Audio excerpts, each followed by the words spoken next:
சட்டம் மாறி வந்து மண்ணை முட்டும் காலில் சூழ்ந்து கைகள் தட்டும் வாழியவே தென்னவராட்சி திசைகள் எட்டும் நம்மவராற்றல் விண்ணை முட்டும் எட்டு திக்கும் முரசு கொட்டும் வாழியவே. தாமரை எங்கிருக்கிறாள் என்று தெரிந்துவிட்டது.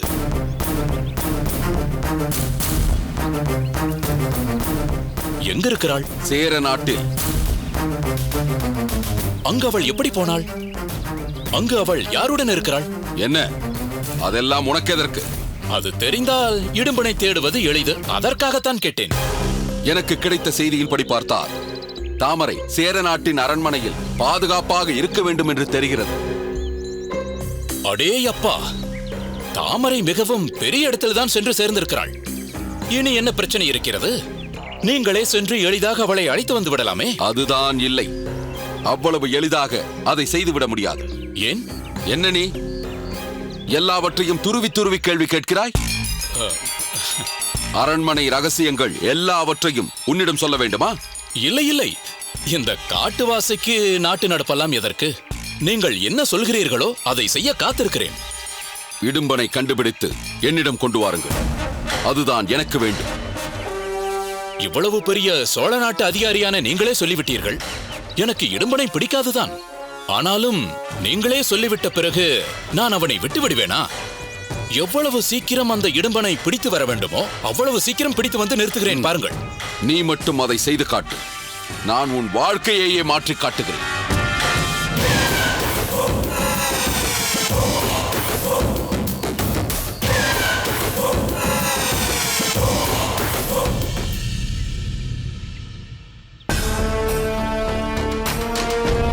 சொல்லுங்கள் அமைச்சரே, நாம் எதை குறித்து விவாதிப்பதற்காக இங்கு கூடியுள்ளோம்? மன்னவா, நம் தளபதியார் தன்னுடைய தளபதி பதவிக்குரிய அதிகாரத்தை பிரயோகிக்க முடியாத நிலைக்கு தான் தள்ளப்பட்டிருப்பதாகவும் தன்னுடைய தளபதி பதவிக்குரிய மதிப்பு நாளுக்கு நாள் குறைந்து வருவதாகவும் கருதுகிறார். அதனுடைய உண்மைத்தன்மையை ஆராய்வதற்காகத்தான் இப்போது நாம் இங்கே கூடியிருக்கின்றோம். தளபதியார் எதன் காரணமாக இப்படி ஒரு முடிவுக்கு ஆளானார்? அவர் இப்படி ஒரு முடிவுக்கு வருவதற்கு எது காரணியாக இருந்தது என்பதெல்லாம் தெரிந்தால்தானே இது பற்றி விவாதித்து நாம் ஒரு முடிவுக்கு வர முடியும். சொல்லுங்கள் தளபதியாரே, எதன் பொருட்டு தங்களுக்கு இப்படி ஒரு எண்ணம் வந்தது? மன்னவா, நாம் நம் கடற்கரை ஓரமாக வந்து கொண்டிருந்த பொழுது 2 சேர வீரர்களுடன் பெரியவர் குணாளன் சென்று கொண்டிருந்ததை பார்த்தேன். உடனே தடுத்து நிறுத்தி விசாரித்தேன். 2 வீரர்களையும் உங்களோடு துணைக்கு அழைத்துக் கொண்டு எங்கே செல்கின்றீர்கள் என்று கேட்டேன். அதற்கு ஏதோ ஒரு குற்றவாளியை தேடி போய்க் கொண்டிருக்கிறேன் என்று பெரியவர் குணாளன் பதிலளித்தார். அந்த குற்றவாளி யார், அவன் செய்த குற்றம் என்ன என்று அவரிடம் விசாரித்ததற்கு அவர் என்ன பதில் சொன்னார் தெரியுமா? அதை நான் தங்களிடம் தெரிவிப்பது நான் மேற்கொண்டிருக்கும் தேடுதல் பணிக்கு இடையூறாக இருக்கும். நான் குற்றவாளியை பிடித்த பிறகு வந்து கேளுங்கள், நான் முழு விவரத்தையும் தருகிறேன் என்கிறார். இந்த தேடும் பணிக்கு மன்னரின் அனுமதியை வாங்கிவிட்டீர்களா என்று கேட்டதற்கு மன்னரிடம் கேட்க வேண்டிய அவசியம் இருப்பதாக எனக்கு தோன்றவில்லை, அதனால் மன்னரிடம் நான் கேட்கவில்லை என்று அலட்சியமாக பதில் சொல்கிறார். மன்னவா, பெரியவர் குணாளன் என்னை மதிக்க வேண்டாம், அவர் மதிக்க வேண்டும் என்று நானும் எதிர்பார்க்கவில்லை. ஆனால் அவர் என் தளபதி பதவியை கூட மதிக்கவில்லையே. என் தளபதி பதவிக்கு கூட மரியாதை தராமல் அந்த பெரியவர் என்னை அலட்சியப்படுத்தினார். எனக்கு எதற்கு இந்த தளபதி பதவி? எனக்கு அதிகாரமோ அங்கீகாரமோ இல்லாத போது தளபதி பதவி என்ற பொய்மை பதவி மட்டும் எனக்கு எதற்கு மன்னவா? தளபதியாரே, இதில் எந்த விதத்தில் உங்களுக்கு மரியாதை குறைவை பெரியவர் குணாளன் ஏற்படுத்தியிருக்கிறார்? தன் பக்கத்து நியாயத்தை உங்களுக்கு தெரியப்படுத்தியிருக்கிறார், அவ்வளவுதானே? இல்லை பிரதானியாரே, தளபதியார் கேட்பதில் நியாயம் இருக்கிறது. நான் பெரியவர் குணாளனுக்கு அதிக அளவு இடம் கொடுத்து விட்டேன் என்று நினைக்கின்றேன். 1000 தான் இருந்தாலும் தளபதி பதவியில் இருப்பவர் கேட்கும் கேள்விக்கு இதுபோல் அலட்சியமாக பதிலளித்தது தவறுதான். மன்னவா, குணாளன் எந்த சூழ்நிலையில் இருந்தார், அவர் ஏன் அப்படி பதில் அளித்தார் என்பதையும் அவரிடமே கேட்டு தெரிந்து கொள்வது நல்லது என்று நான் நினைக்கிறேன். அதை பெரியவர் குணாளனிடம் கேட்டு தெரிய வேண்டிய அவசியமில்லை என்று நான் நினைக்கிறேன். தளபதியார்தான் என்ன நடந்தது என்பதை தெளிவாக கூறிவிட்டாரே. பிரதானியாரே, அமைச்சர் சொல்வதுதான் சரி. பெரியவர் எப்பொழுது தனிச்சையாக செயல்பட ஆரம்பித்து விட்டாரோ அதற்கு பின் எதற்காக அவரிடம் கேட்க வேண்டும்? மாமன்னருக்கு வணக்கம். வாருங்கள் குணாளரே. மன்னரிடம் ஒரு விண்ணப்பம். சொல்லுங்கள். மன்னவா, தாங்கள் தங்களையும் அறியாமல் ஒரு அரிய ஆலோசனை விஷயத்தை என்னிடம் கூறினீர்கள். அந்த ஆலோசனை என் மனதில் ஆழமாக பதிந்து விட்டது. அது தொடர்பாக ஆராய்ச்சி செய்யவும் அன்று வாருணியுடன் முரட்டுத்தனமாக நடந்து கொண்ட அந்த மூர்க்கனையும் தேடித்தான் நான் 2 சேர வீரர்களுடன் கடற்கரை பகுதிக்கு சென்றேன். அங்கு நம் தளபதியாரையும் சந்தித்தேன். அவரின் ஒரு சில கேள்விகளுக்கு அப்போதிருந்த சூழ்நிலையில் என்ன பதிலளிப்பது என்று புரியாததால் அதை சற்று அலட்சியப்படுத்தி விட்டேன். அது தளபதியாருக்கு சற்று வருத்தத்தை அளித்திருக்கலாம். நம் சேர நாட்டில் மலைப்பகுதியும் கடல் பகுதியும் ஆபத்து பகுதியாக மாறிக்கொண்டிருக்கின்றது என்று தாங்கள் ஒருமுறை சொன்னீர்கள். தங்களுக்கு நினைவிருக்கின்றதா? நம் சேர நாட்டின் கடல் பகுதியும் சரி, மலைப்பகுதியும் சரி, அந்த 2 இடங்களிலுமே யார் வேண்டுமானாலும் போகலாம், யார் வேண்டுமானாலும் வரலாம் என்ற நிலையில் இருக்கின்றது. எனக்கு என்ன தோன்றுகிறது என்றால், மலை வளம் காணப்போகும் இடத்திலும் சரி, கடல் வளம் காணப்போகும் இடத்திலும் சரி, நாம் சோதனை சாவடி போல் ஒன்றை நிர்மாணிப்போம். கடல் வளம் மலை வளம் காண வந்த மக்களை நாம் அமைக்கும் சோதனை சாவடி மூலம் ஒன்றுபடுத்துவோம். ஐயா, தங்களுக்கு என்னென்ன தோன்றுகிறதோ, இங்கு என்னென்ன மாற்றங்கள் செய்யலாம் என்று நீங்கள் நினைக்கிறீர்களோ அதையெல்லாம் நீங்கள் தாராளமாக செய்யலாம். அதற்கான முழு சுதந்திரத்தை நான் உங்களுக்கு தருகிறேன்.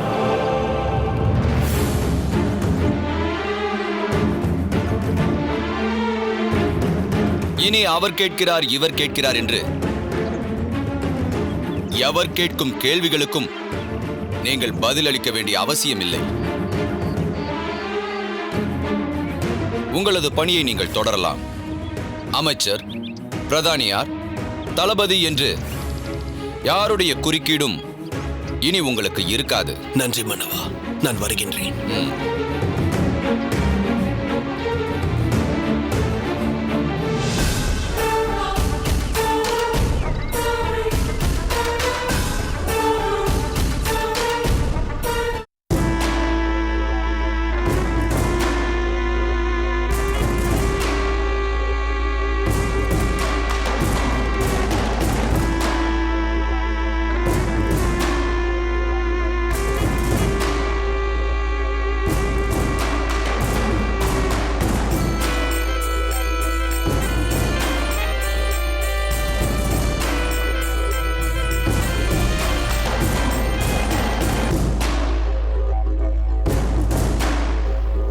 மாதுரி, உன் உற்சாகத்தை அடக்கிக்கொள். தாயார் கீதோ தடுமாற்றத்தில் இருக்கிறார் போல் இருக்கிறது. முகத்தில் இத்தனை உற்சாகம் பொங்க நீ அங்கு போய் நின்றால் மங்கம்மா தாயார் உன் மீது எரிச்சல் கொள்வார். சற்று எச்சரிக்கையாக நடந்து கொள் மாதுரி.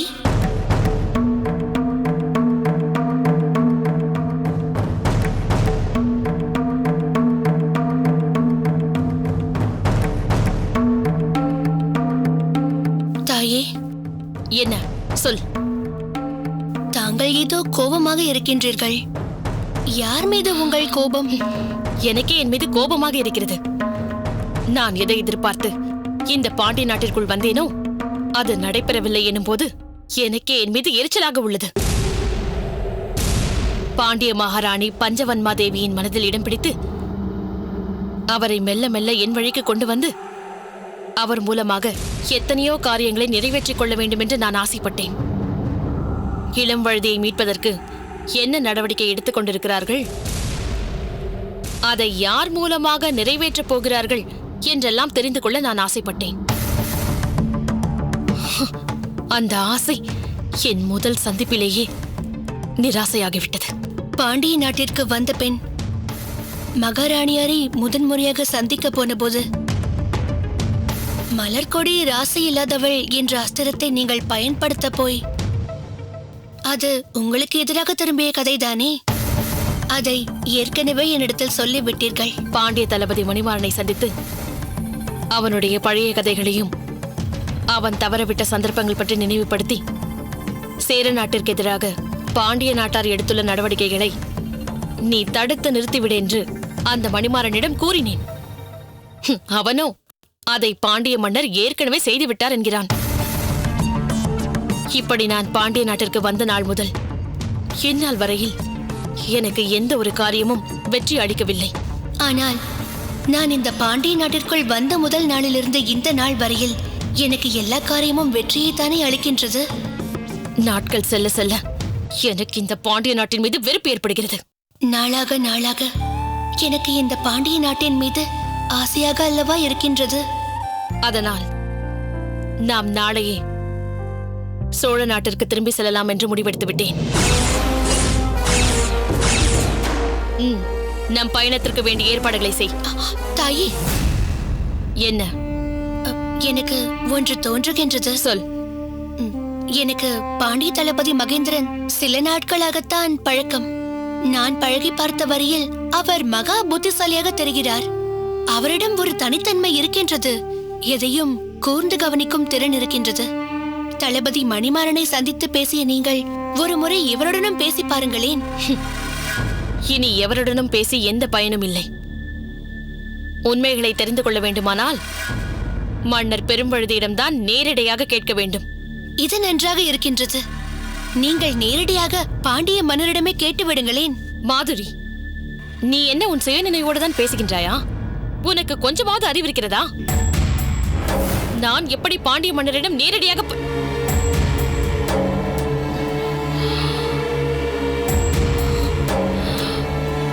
மாதுரி, நீ தெரிந்தோ தெரியாமலோ ஒரு நல்ல யோசனையை எனக்கு கொடுத்திருக்கிறாய். பாண்டிய மன்னருக்கு தன் அக்கையார் மீது பாசம் அதிகம். அதனால் எனக்கு தோன்றிய யோசனையை முதலில் அவருடைய அக்கையாரிடமிருந்து ஆரம்பிக்கிறேன்.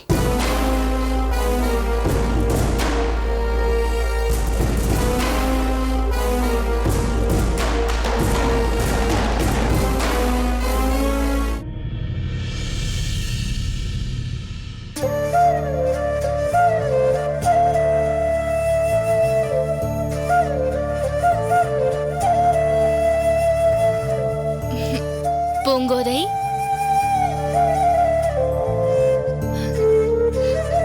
வா மலர்கொடி. உட்கார் மலர்கொடி.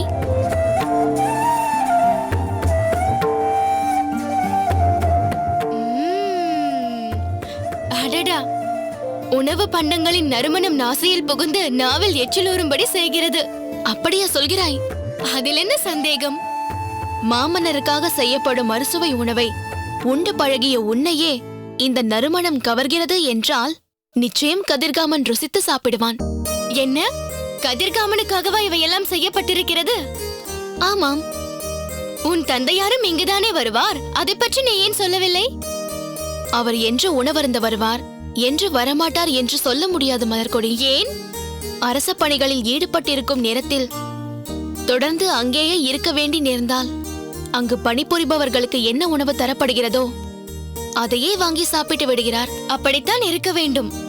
என் தந்தையார் எத்தனையோ முறை என்னோடு உணவருந்து அழைத்தாலும் எதையாவது சொல்லி மறுத்துவிட்டு சென்று விடுவார். அதனால்தான் நான் அவரை எதிர்பார்ப்பதில்லை. ஆனால் கதிர்காமன் இப்பொழுதெல்லாம் நாள் தவறாமல் புலவர் காரிக்கண்ணனார் இல்லத்திற்கு கல்வி கற்க சென்று விடுவதால் வரும்போதே பசியோடு வருகிறான். அவனுக்காக நான் சுவையாக சமைக்க வேண்டும் என்று இதையெல்லாம் கற்றுக்கொண்டு நான் செய்கிறேன். என்ன என்ன, இதையெல்லாம் நீயே செய்தாயா? ஆம் மலர்கொடி, அம்மா இருந்தால் அவர் இதையெல்லாம் செய்து விடுவார். இந்த வயதிலும் இப்பொழுதும் எனக்கு உணவை ஊட்டி விடுகிறார். அவரிடம் அரசு விஷயத்தில் பல முரண்பாடுகள் இருந்தாலும் தாய் என்ற முறையில் எங்களுக்கு செய்ய வேண்டியவற்றில் எந்த குறையும் வைத்ததில்லை. இப்போது அவர் பாண்டிய நாட்டிற்கு சென்றிருப்பதால் கதிர்காமனுக்கு நீ தாயாக மாறி இதையெல்லாம் செய்து கொண்டிருக்கிறாய் இல்லையா? உண்மைதான் மலர்கொடி.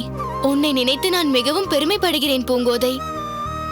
தம்பிக்காக இந்த அளவிற்கு இதையெல்லாம் செய்வதை காணும் போது மகிழ்ச்சியாக இருக்கிறது. ஆனால் என்ன ஆனால்? இந்த தோழியைத்தான் ஒரேடியாக மறந்து விட்டாய். ஏன் இப்படி சொல்கிறாய்? நம் நட்பு என்ன அவ்வளவு எளிதில் மறந்துவிடக்கூடியதா? எவ்வளவு நாட்கள் ஒன்றாக இருந்து விளையாடி உணவருந்தி ஒரே இடத்தில் உறங்கியிருப்போம். எத்தனை நாட்கள் பூம்புகார் கடற்கரை மணலில் வீடு கட்டி நான் கட்டியதை நீ தள்ளிவிட, நீ கட்டியதை நான் தள்ளிவிட, ஒருவருக்கொருவர் சண்டையிட்டு முகத்தை திருப்பி வைத்துக் கொண்டு பிறகு குபீர் என சிரித்தபடி வந்து ஒருவரை ஒருவர் கட்டி பிடித்துக் கொண்டு மகிழ்ந்திருப்போம். மாமன்னர் நாட்டை சுற்றி பார்க்க செல்லும் போதெல்லாம் நீ என்னையும் உன்னோடு இணைத்துக் கொண்டு அழைத்து சென்றதையெல்லாம் மறந்துவிட முடியுமா? இவ்வளவு பேசும் நீ இப்போது சிறிது காலமாக மாமன்னரின் அரண்மனைக்கு வருவதையே நிறுத்திவிட்டாயே. என் தந்தையாரை சந்திக்க உனக்கு என்ன தயக்கம்? மாமாவை சந்திக்க எனக்கென்ன தயக்கம்? இடையில் ஒரு முறை சந்தித்த போது கூட மலர்கொடிக்கும் உனக்கும் நடுவில் நான் எந்த பேதமும் பார்ப்பதில்லை என்றாரே, நான் அதை அதற்குள் மறந்து விடுவேனா? பிறகென்ன? அவர் இருந்து விட்டால் என்ன செய்வது என்ற தயக்கம்தான்.